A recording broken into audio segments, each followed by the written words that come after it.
Alright everyone, welcome back to the channel. This week we will be reviewing Orson Scott Card's Ender's Game. As always, format for the book review, summary of the story, pro section, con section, and then my final thoughts and ranking of the book. With all that out of the way, let's hit the intro.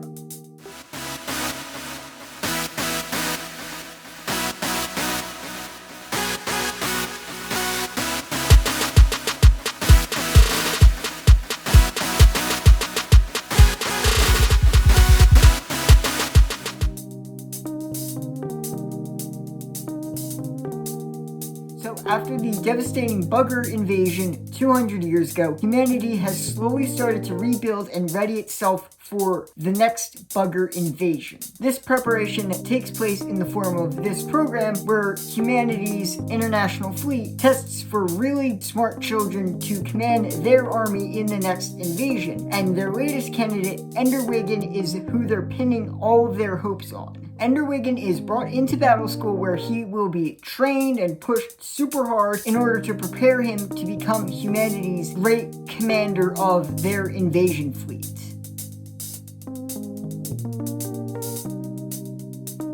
So starting off the pro section, I'm going to talk about Ender. So I think Card did a really good job writing Ender as this sort of timid boy who is slowly brought into a position of power and being trained to become humanity's great fleet commander. I feel like Card does a very good job at showing him going from a boy who very much is empathetic and smart to someone who is willing to do whatever it takes to win. But the journey in between those 2 points is very well written by Card. The book starts out with Ender as this tiny 6-year-old kid who doesn't really want to hurt anyone, but then Card quickly establishes that Ender is ruthless when he needs to be. But Card does a very good job of sort of juxtaposing Ender's humanity and Ender's ruthlessness, because Ender doesn't want to be this. He wants to win no matter what, but he doesn't enjoy having to do what he needs to do. He will do it, but he doesn't enjoy it. And that's the big moral thing for Ender. He really wants to protect humanity and the people he loves, but he doesn't enjoy having to just inflict so much pain. Another big part of Ender's character is his fear of becoming his brother Peter, who very much is the ruthless person who enjoys inflicting pain. A Card does a very good job at showing Ender as the complete opposite of Peter. Ender doesn't enjoy inflicting violence, whereas Peter absolutely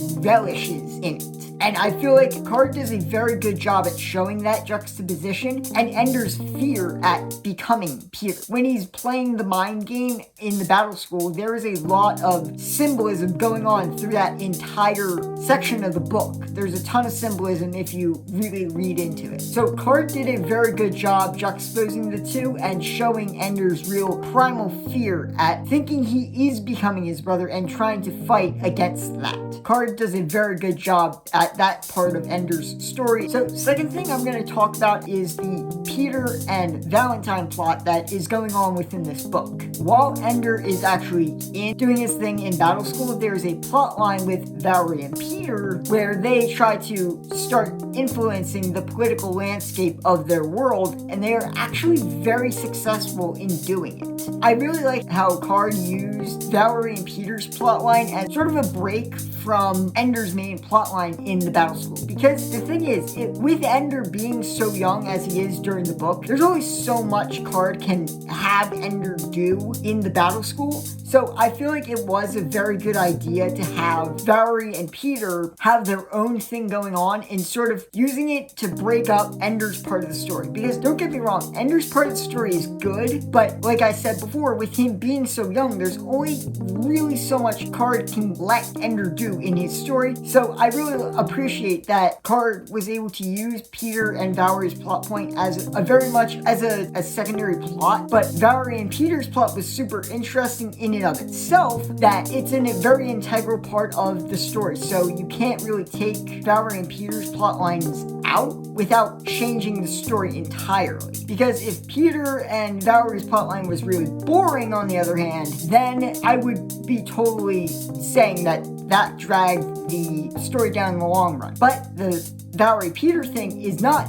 that boring. it's really cool and interesting. So I really do commend Card for being able to make a plotline this interesting without it completely overshadowing Ender's main plot. He does find a very good balance between the two more major plot lines in the book. Third thing I'm going to talk about is the ending of the book. Don't worry, for anyone who hasn't read this book, I will not go into spoilers because the ending of this book is great, but I'm not going to talk about the specific twists, and if anyone does want to discuss this book in the comments, please do not spoil the ending of this book for anyone who hasn't read it. Like I said, this ending is absolutely insane. It is very good. It is just a really great shock twist ending that you absolutely do not see coming, because it is a really good ending. It is a gut punch ending, because I'm struggling to describe the ending without describing actually what happens, but the ending of this book is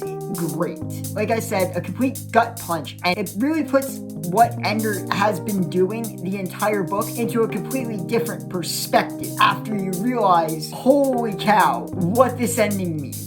Like, it is such a good twist ending, and I really don't want to say anything more because I'm afraid I will say way too much. Fourth thing I actually really did like is how Card used Graf and the other adults throughout the book. Card does a very interesting thing where throughout the book he will go into the adults' perspectives of what they are doing to Ender, and they are morally conflicted about this. Graf is all, we have to push this kid as hard as possible because if we don't, we are all dead. And then there are a couple of the other adults that are like, dude, you are pushing this kid way too hard. Ease up on him a bit. And it is a very much a sort of different sort of perspective, because in a lot of books like this, I really can't think of books that use the adults and give their perspective of what they're doing to these kids. And I feel like it does add a very new dimension to this book, because even the adults are like, should we really be doing this? We are pushing this kid to become a crazy, powerful general. Should we be doing this to this kid? There is really no clear-cut answer to this, and I really do feel like Card did a really good job using the adults and adding their perspective into this book. And it really makes the book very interesting for him using them.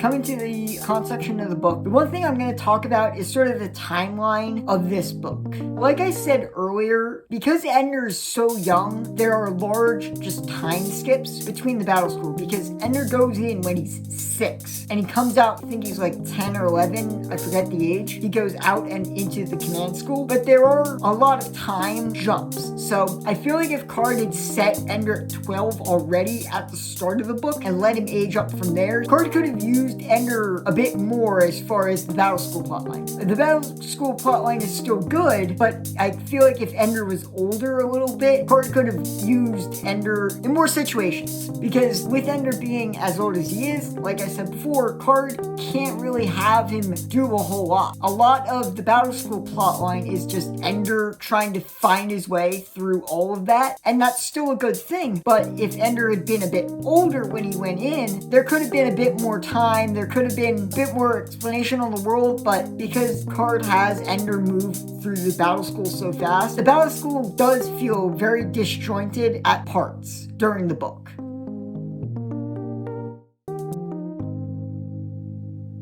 Final thoughts on the book here. I really did thoroughly enjoy Ender's Game. I really liked Ender. I think Card did a great job making us feel for the kid. The ending, again, like I said, is a great plot twist. Valerie and Peter's plotline was very interesting. Even though it's not in there a whole lot, it's still very interesting when we do switch to it. Again, I really do like how Card used the adults and everything and added their perspective into this book. All in all, it very much is a really good book, and definitely worth reading if you want a classic sci-fi book. So I'm going to give Orson Scott Card's Ender's Game an 8 out of 10. Down in the comments, if you guys want to discuss Ender's Game, feel more than free to do so. But like I said before, please leave it spoiler-free for anyone who hasn't read the book and wants to pick it up and read it later on. That's all I'm asking. Thank you so much for making it to the end of the video. If you guys enjoyed it, please do not forget, like, share, subscribe, and hit the notification bell so you do not miss a video. If you guys want to chat with me on social media, again, I will leave a link to my Instagram and Twitter. My Instagram is Riley Murray Book Reviews, and my Twitter is Riley T. Murray.